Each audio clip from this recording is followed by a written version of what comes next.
How's it going, guys? My name is Zach with the Movie Castle, and today we're going to be taking a look at Shudder Magazine. This is issue number 8, and it is for February 2023.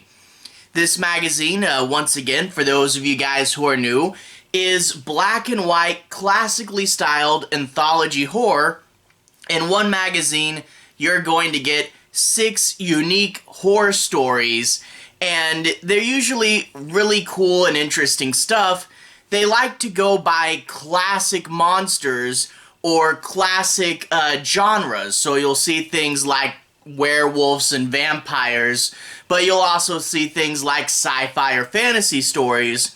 But Shudder, as well as its sister magazine, Vampiress Carmilla, always tries to turn the concept on its head and reinvent it and give us something new within the classics. So it's something you love, but you're not reading the same story every time.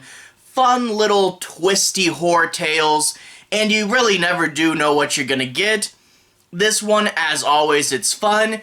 We get this cover here for the Mother's Ghost story. That was really cool. There's werewolves and aliens, lots of fun stuff, and I, once again, would definitely recommend this issue.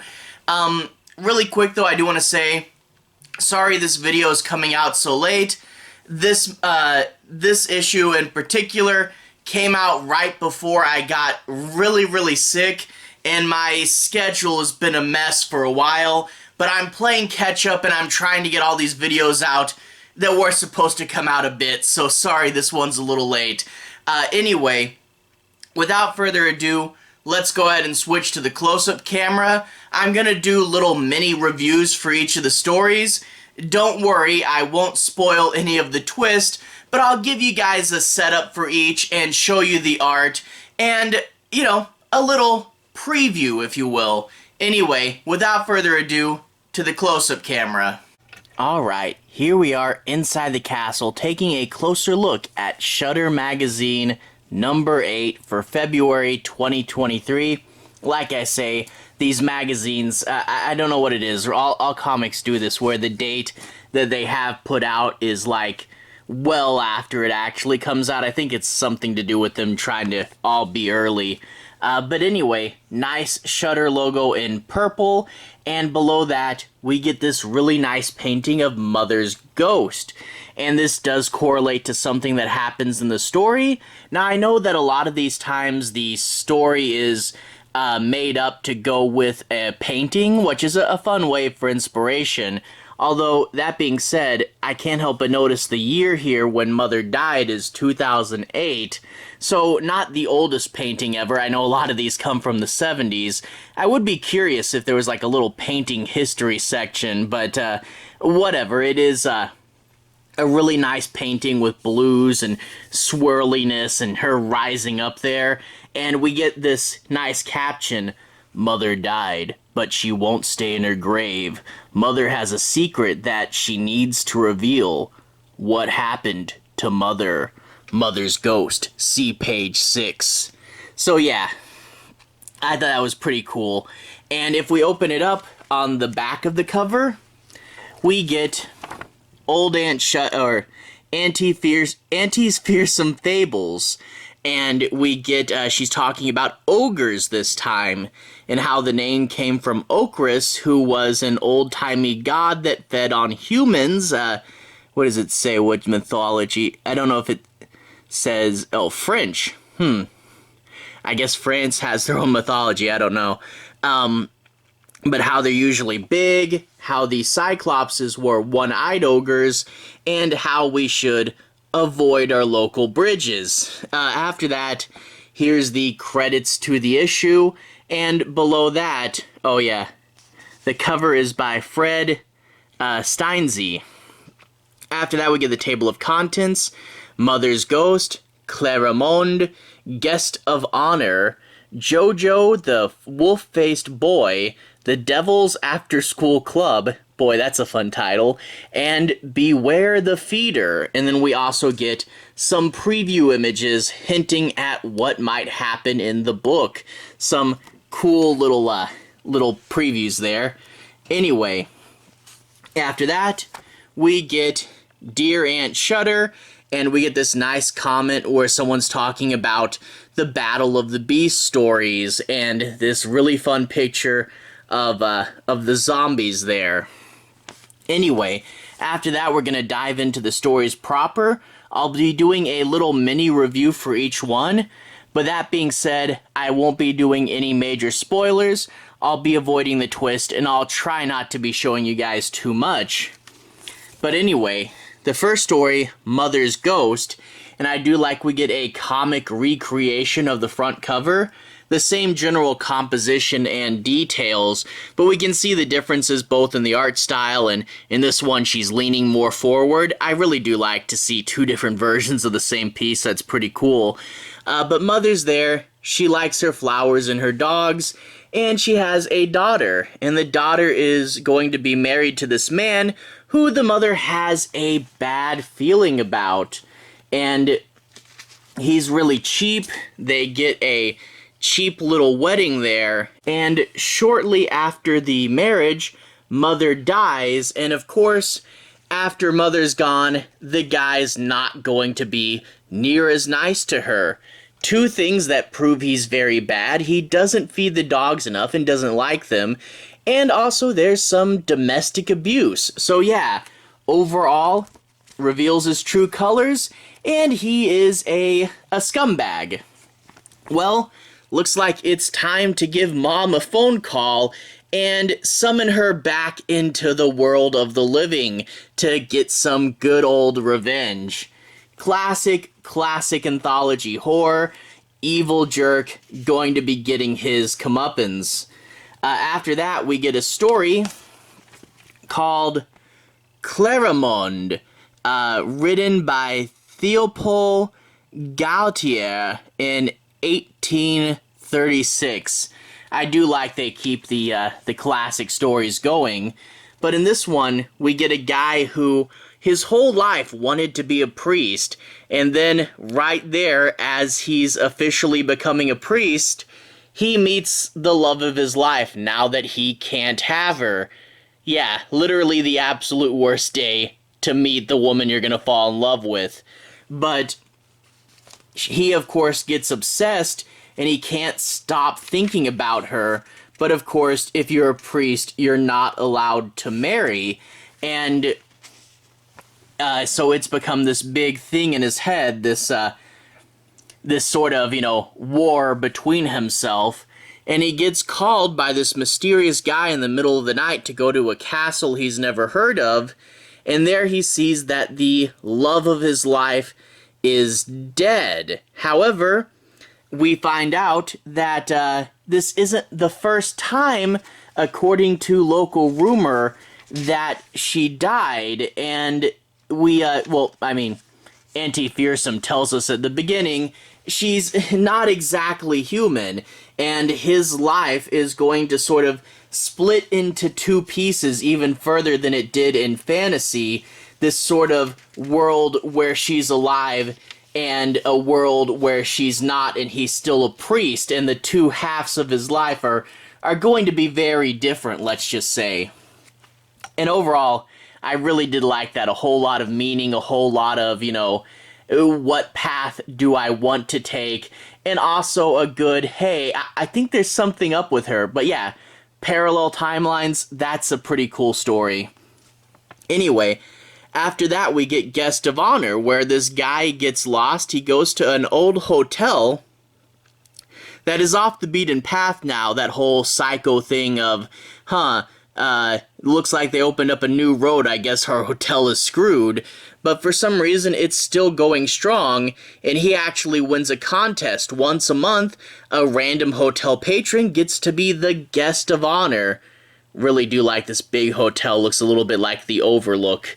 But if you win the Guest of Honor, you get all this stuff like a free massage and a free hot tub thing, and everybody is really nice to him, and he's like, I'm just an average, ordinary guy, I've never won anything, now everyone is giving me cheers, and I'm getting all this free food, and overall, the classic horror trope of something's up because This is too good to be true, and I don't normally get this type of attention, and I feel that veteran horror fans have a pretty good idea where this one's going, but even though I know the trope and even though I have my guess, I think it's still a pretty fun story. It's one that I really do. It's a trope that I always like. Anyway, after that, moving on to a classic monster story, and we get a werewolf one. Jojo the Wolf-Faced Boy. And we get this guy, and basically, he's a werewolf, but he doesn't want to kill anybody, and he's found a way to do that and make money by becoming a member of the circus. He gets locked up in a cage so he won't hurt anybody, and people come and watch his transformation, and that earns him some money. So he's found a win-win by suppressing the werewolf there. But there's one guy in the crowd that is not in disbelief and totally, he doesn't think it's a special effect.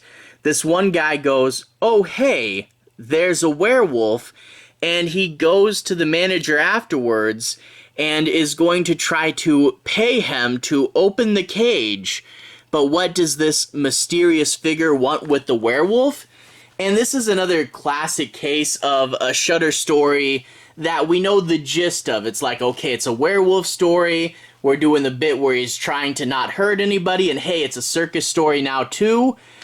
But this is a classic Shudder sudden left turn going into strange, unexplored territory.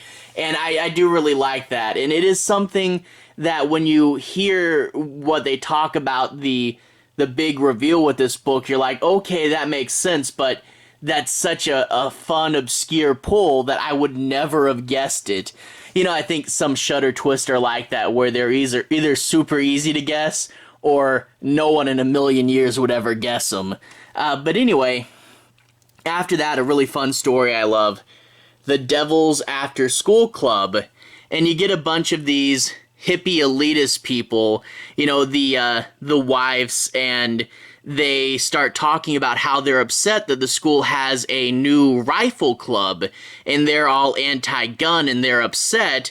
So they say, hey, if clubs have certain rights and you can make a club about anything, let's make a devil club for our kids to go worship the devil. If they can have a club that we don't like, then we should make a club that they don't like. And one of their husbands is a sculptor, and he makes a giant altar of the devil, complete with these two kids admiring him, that they can use as an altar in their after-school devil club. I really do love this concept, you know, someone being snarky, the whole, you know, total, like, you know, Karen stereotype, and then going, okay, well, if you do this, we're gonna pull out this. And, you know, it would just normally be like a snarky thing that you'd see a couple news stories on, but of course, we know it's a horror story, but of course, the board hates it, but they have no choice but to allow them this club. It's basically one of their husbands is a lawyer, and it's either ban all clubs or allow this club.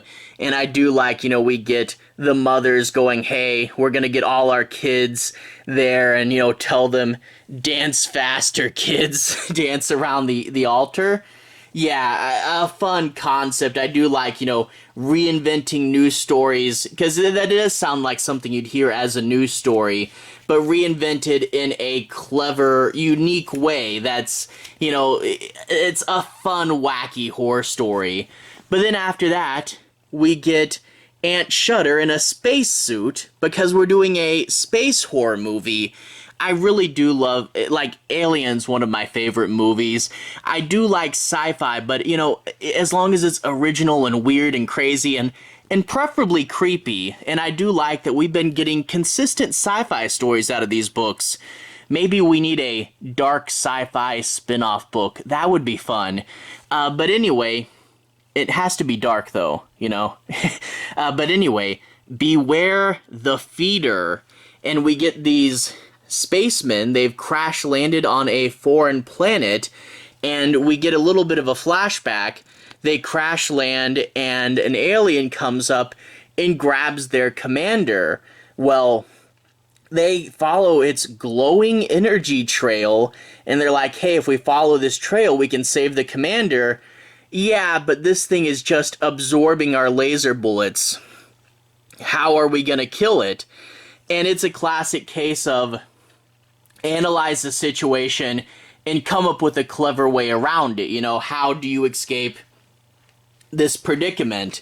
And I really do like, you know, all the art here, a fun big worm, but I do like these spacesuits, and I feel like, you know, so many times in movies they're like, oh, it's goofy space helmets, how do we, quick, say the atmosphere is breathable and have them take off their helmets.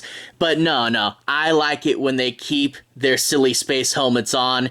I think it looks cool, you know, and then so many times just do a face. But I do love these cool space suits, I love their ship, I love the retro laser blast, and overall, I really do like grungy, kind of over the top, and especially with some retro futurist elements thrown in, you know?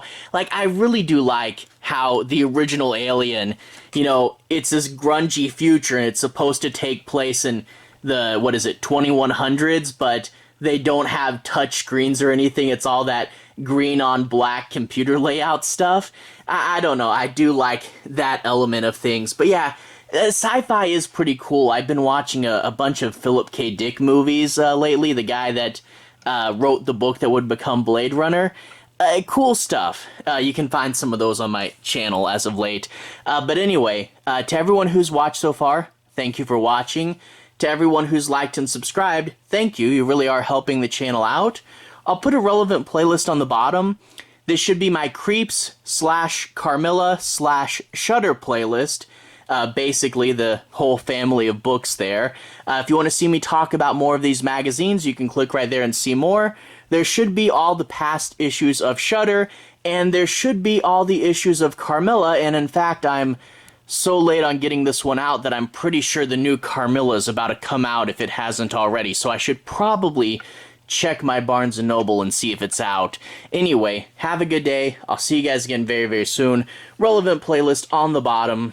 Have a good day now.